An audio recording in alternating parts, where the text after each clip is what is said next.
అందరికీ నమస్కారం. అమరజీవి పొట్టి శ్రీరాములు గారి జయంతి సందర్భంగా తెలుగు ప్రజలందరికీ కూడా మేము శుభాకాంక్షలు తెలియజేస్తా ఉన్నాం. ముఖ్యంగా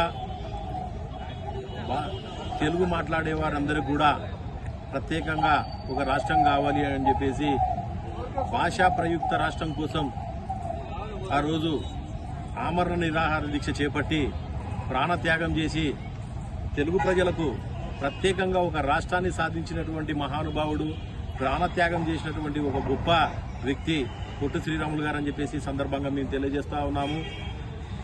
ఈరోజు సమాజం ఏ విధంగా తయారైందంటే కళ్ళెదురుగా ఒక వ్యక్తికి ఏదైనా యాక్సిడెంట్ జరిగితే చూసి చూడనట్టు వెళ్ళిపోతున్నటువంటి రోజులు ఇవి.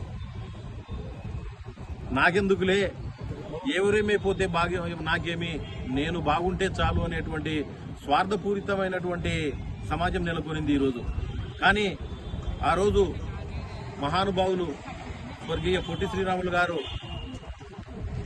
నా జాతి అవమానించబడతా ఉంది, నా తెలుగు జాతి అణచివేయబడతా ఉంది, నా తెలుగు జాతి కోసం ప్రత్యేకమైనటువంటి రాష్ట్రం సాధించుకోవాల్సినటువంటి అవసరం ఉంది, తెలుగు జాతి ఔన్నత్యాన్ని, తెలుగు జాతి గౌరవాన్ని, తెలుగు భాష యొక్క ప్రాముఖ్యతను చాటి చెప్పాల్సినటువంటి అవసరం ఉంది అని చెప్పేసి ఆ రోజు మన అందరి కోసం ఆయన ఆమరణ నిరాహార దీక్ష చేపట్టి మన కోసం ఒక ప్రత్యేక రాష్ట్రాన్ని సాధించి పెట్టినటువంటి మహానుభావుడు. ఆయన త్యాగాన్ని మనం అందరం కూడా గుర్తుంచుకోవాల్సినటువంటి అవసరం ఉందని చెప్పేసి ఈ సందర్భంగా నేను తెలియజేస్తా ఉన్నాను.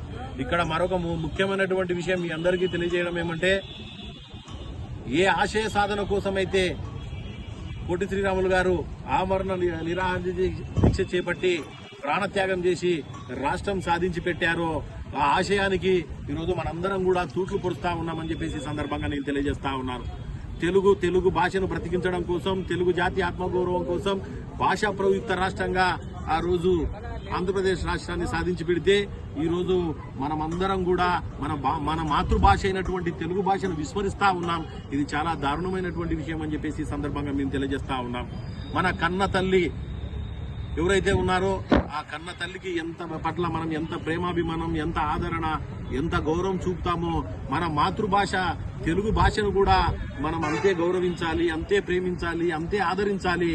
మనం ఏది మాట్లాడినా మన బ్రతుకు తెరువు కోసమే ఇంగ్లీష్ కావచ్చు, మరొక భాష కావచ్చు వినియోగించాలి. కానీ మిగతా సందర్భాల్లో ప్రతి సందర్భంలో కూడా మన మాతృభాష అయినటువంటి తెలుగు భాషను తప్పకుండా మనం మాట్లాడాల్సినటువంటి అవసరం ఉంది.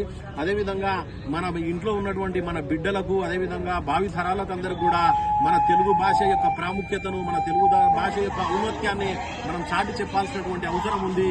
మన తెలుగు భాషను బ్రతికించుకున్న నాడే మనం పొట్టి శ్రీరాములు గారికి నిజమైనటువంటి నివాళి అర్పించినట్టు అవుతుంది. కాబట్టి మనం ఆ మాతృభాషను మనం అందరం కూడా తెలుగు భాషను మనం బ్రతికించుకోవాలని చెప్పేసి ఈ సందర్భంగా తెలియజేస్తూ, జోహార్ పొట్టి శ్రీరాములు గారు, జోహార్ పొట్టి శ్రీరాములు గారు, జోహార్ పొట్టి శ్రీరాములు గారు.